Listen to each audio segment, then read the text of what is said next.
Everyone, welcome back to my channel. So today we will review Algebra 1. The first question is, what does the zeros of a polynomial mean?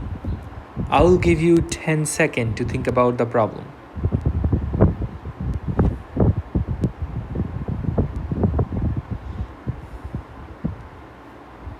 So, x-intercept,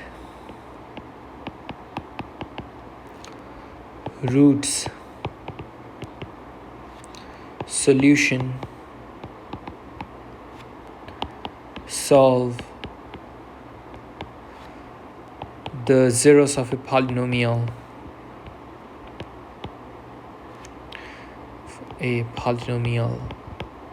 they all mean the same thing, okay? So remember, x-intercept, roots, solution, solve, the zeros of a polynomial, they all mean the same thing. Alright, let's try question number 2. How do you find x-intercept and y-intercept? I will give you 10 seconds to think about the problem.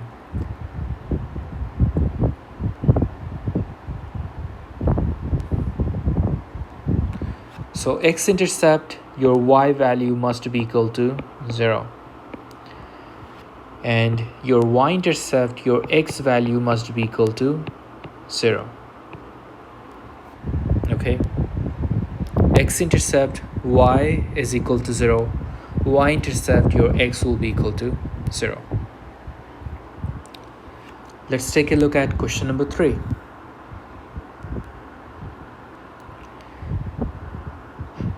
How can you convert percentage to decimal? For example, 5% equal to what?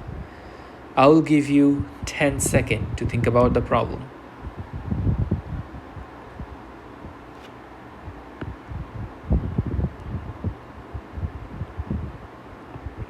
So 5% basically means 5 divided by 100, okay?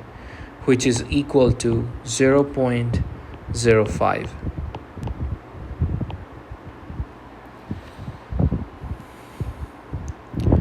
Let's take a look at question number 4. What is average rate of change? I will give you 10 seconds to think about it.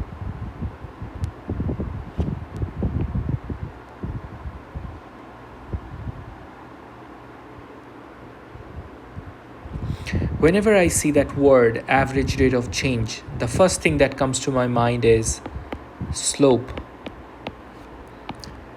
And what's the slope formula? y2 minus y1 divided by x2 minus x1.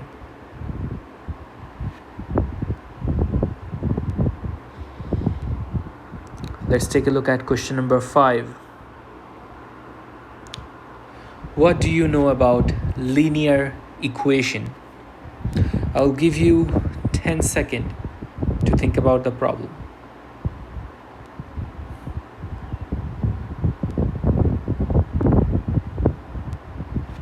So, linear means line, okay? So it represents straight line. The linear equation y equal to mx plus b, in which m represent slope and b represent y-intercept.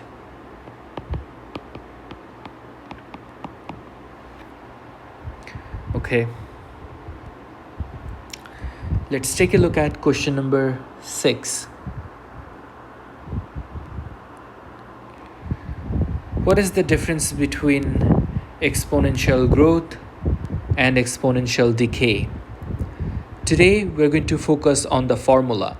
So can you think about the formula? What is the formula for exponential growth and what's the formula for exponential decay? I will give you 10 seconds to think about the problem.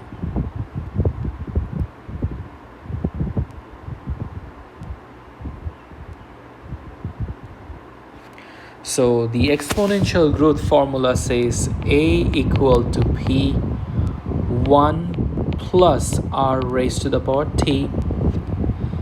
The formula for exponential decay says a equal to p 1 minus r raised to the power t. I hope you noticed the difference between those two formula. If it's exponential growth, we're going to have 1 plus r. If we have exponential decay, we're going to have 1 minus r, okay? So, your P represent principal amount or the initial value, okay? R represent rate of increase or rate, so rate of increase or rate of decrease, okay? Your A represent the final amount or the new amount, and your T represent time. All right, let's move on. Let's take a look at question number 7.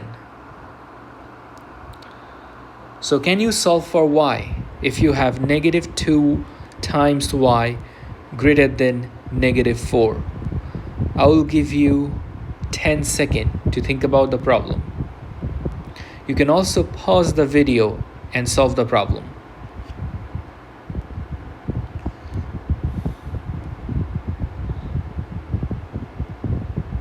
So in order to solve for y, we need to get rid of this negative 2. So what I'm going to do, I'm going to divide both side by negative 2.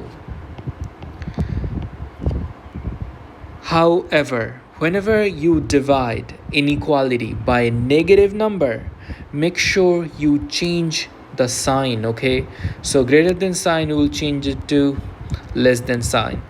So those two cancel each other out. Negative 2 cancel each other out. We have y less than 2, okay? So let me repeat the rule one more time. You are going to change the sign if you multiply or divide by a negative number, okay? So the number must be negative.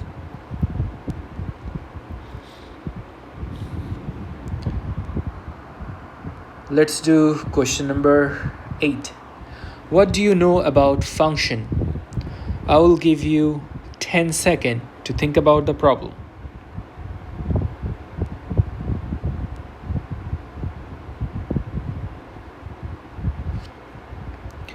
So the first thing that you all should remember, your x values cannot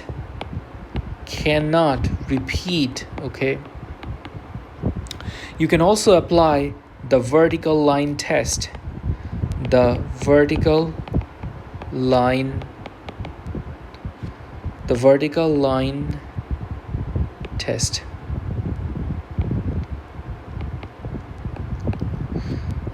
For example, if I have a circle is not a function. Why not? If I draw a vertical line, it's going to touch the graph twice, okay? So this is not a function, not a function. But if I have a parabola and if I draw a vertical line, it's always going to touch the parabola just once, okay? So if it touched the graph just once, it is going to be a function, okay? So x values cannot repeat, and you can apply the vertical line test to check whether or not a given graph represents a function. Let's take a look at question number 9. What is domain? What is range? I will give you 10 seconds to think about the problem.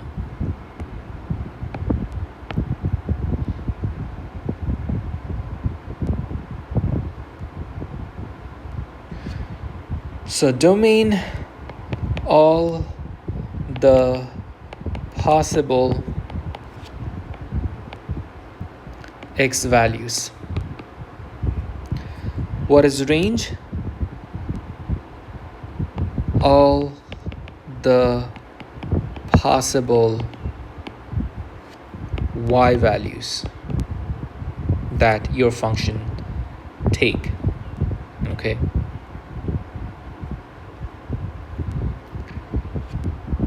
Let's take a look at question number 10. So define mode, median, and range. I will give you 10 seconds to think about the problem. What is mode? What is median? And what is range?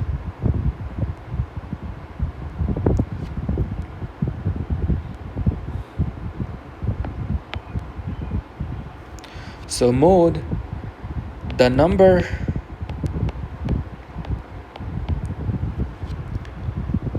that occurs most often. Okay, so the number that occurs most often. Median is the middle number.